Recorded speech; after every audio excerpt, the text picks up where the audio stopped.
Double barrel. Yes, we do. Scotty Boland in for Hazelwood, only change. Thank you. Pat, just the reactions from around the country over the last 10 days or so. You've been Test captain for 3 years. Do you believe that every Australian team, there is a way that they should play? I mean, not just in terms of batting and bowling, but how you carry yourself, or is it just about winning and losing? I don't really know about a certain Australian way. I think, I always try and work out what I think's best for, our guys, what's going to play to their strengths. And then, of course, you've got some responsibility to play a certain way, within, hopefully a style that the fans are liking and kids are wanting to tune in for. But, no, we don't tend to look too far in the past or forward. It's more about who's our 11 players, try and play to their strengths. Mitch Marsh hasn't bowled in the nets this week. Do you expect him to bowl in the match? Yep. Made the call with the medical team over the last couple of days, just give him another couple of days off bowling. But expect him to warm up and, if required, will bowl. And I'm guessing probably will be required at some point. Hi Pat. Just the recent statement of Michael Clark about Virat Kohli, that Virat Kohli scoring century in the first Test match is more scary. And considering his record in Adelaide, your thoughts? I honestly don't really have too many thoughts on that. Sorry. Thank you. Yes, sir. Yeah. Pat, how difficult it is for you? There were multiple reports about there's divide in the dressing room. David Warner said a few things to Alan Gilchrist's question, and then there were multiple things about Travis had said there's no division. But how do you see that? The whole statements and everything coming out. Josh Hazelwood saying a few things. How do you see that? Look, the team's great. Some of the commentators got that 100% wrong. So the team's great. We've prepared like we always do, get around each other. It's a great feeling around the team. We don't make too much of it. How's Marnus sort of been tracking this week? Have you noticed anything different in him in the last few days? He's training well like he always does, hitting millions of balls. I think it's pretty impossible to kind of dismiss or ignore some of the kind of commentary around perhaps being a little bit more proactive. So I think you've seen that side of him in the nets. I think, the challenge is always going out there and making sure you keep that mindset. But he's been great like he always is, always working on things, trying to plan, how he's going to score his 100 this Test. Tom?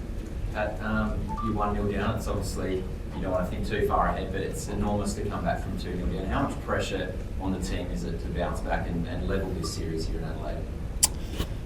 I think any Test match there's pressure. When you're down, there's that a little bit more, especially when you're at home.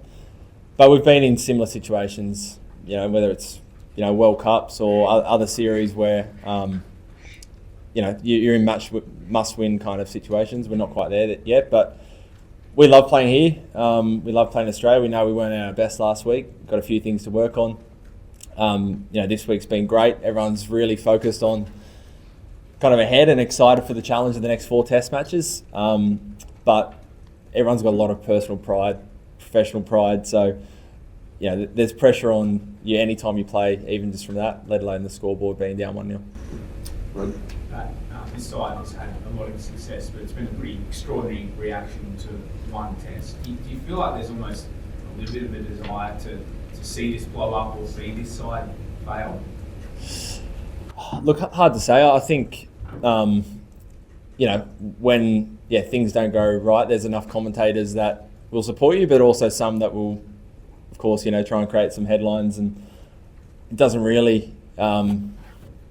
We try not to take too much notice of it. We just go about our things. We concentrate on, as I said, trying to play our own way, trying to give ourselves the best chance of winning games, and try not to get too caught up in anything else. What about the fact that everyone talks about just before it's taken a while to get used to, just even starting innings or a series or whatever. I think your batters will be better, obviously, for successful for them, but they'll be better for the run, as it were. Particularly someone like that, when you obviously haven't faced him before. Yeah, look, I hope there's some lessons learnt. The good thing is both batting and bowling, we've now had a look at them. They've had a look at us as well, but you get a look at some of the bowling plans that you want to implement, and same with the batters. They know how they're going to be attacked first up. So yeah, I'm sure. Well, I really hope everyone's kind of learned a little bit, and we come back here and you're that slightly better prepared because you've had a look at what they're going to throw at us. Yeah. Pat, can you tell us what was actually wrong with Mitch Marsh?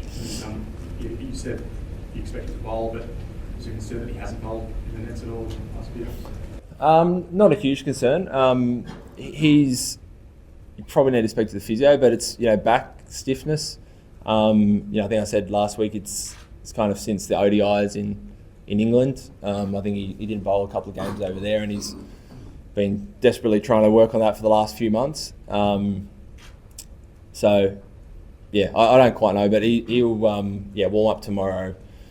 Yeah, pretty confident that prioritise his overs for the games rather than kind of using up some of them in the nets. I don't know, that's cool. Right, 135 overs in the second innings in Perth, so this break between matches, has it helped you also physically as well? Yeah, absolutely. Any break in between test matches is welcome. It gives us a chance to, although we went home, you spend a few days in the gym, a few days recovery, and it's very rare after one test match you get that break. So it almost feels like, again, you're starting your second test as though it's the first test of a series. Feel in really good shape. Obviously missing Joshy's, a shame for this one, but he'll be right for the next one, hopefully. But, for Starkey and I, who bowled quite a bit, and Nath, we feel in great shape for this one. Yeah, yes, sir. Pat, Gale was here yesterday, and since Indians are not very used to playing with day-night test cricket, and some of the batters have faced issues with spotting the ball from the bowler's hand, and you guys have played fewer test matches, India have played just 4. Do you see that as a kind of an advantage that India don't play day-night test matches enough? Look, hard to say. Some of our guys have played a lot. Some of them have not played, too much pink balls. I think there is a little bit of getting used to, but that's what the last few days have been about, trying to get your eye back trained. So I don't see a huge kind of shift from red ball cricket to pink ball cricket. Just your own bowling for the test, just wondering your kind of self-assessment on it, and anything you want to do different. It wasn't too. So it was reasonably happy with how I bowled. Felt like it came out all right. Obviously second innings when you're behind the game, you're chasing a little bit more. So I tried a few more things, and probably would if the game was a little bit closer. But overall, pretty happy with the rhythm. Always review. There's probably one or two things that I might do slightly differently, but as a whole, pretty happy. Remember?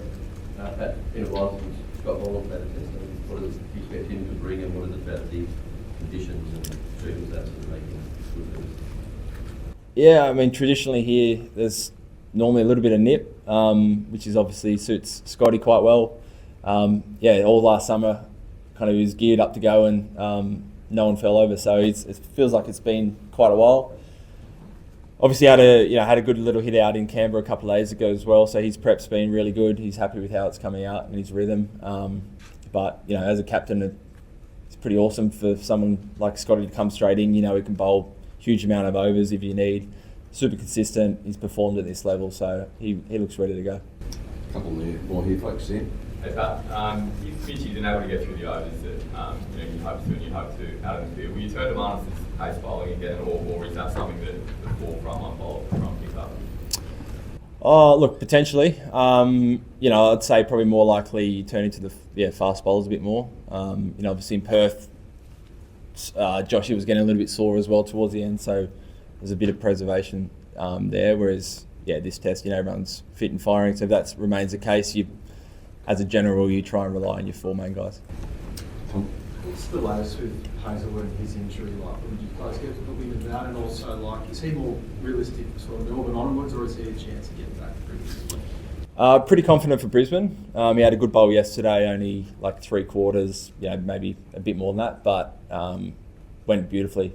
So got wind of it. Can't even remember the days, but probably day 3, kind of towards the end there.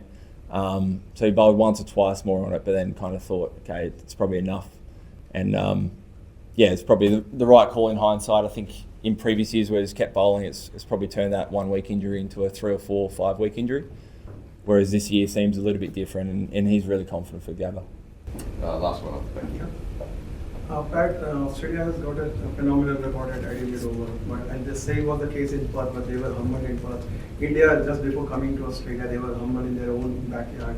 Do you think that in modern cricket, the home advantage is slightly overrated? Look, yeah, it's hard to know. You know, for us, we play a lot in India in all formats, and I know India come out here, and even if it's not Test matches, this feels like there's a ODI series or something out here every year. So perhaps they're not as foreign as they used to be conditions. I think modern day players are very adaptable as well. You've got to learn to play all around the world, and you can adapt pretty quickly. So probably can't speak for years and years ago, but it feels like there's certainly home advantages, but maybe not super pronounced. Great. Thanks, everyone. Thank you. Thank you. Thank you.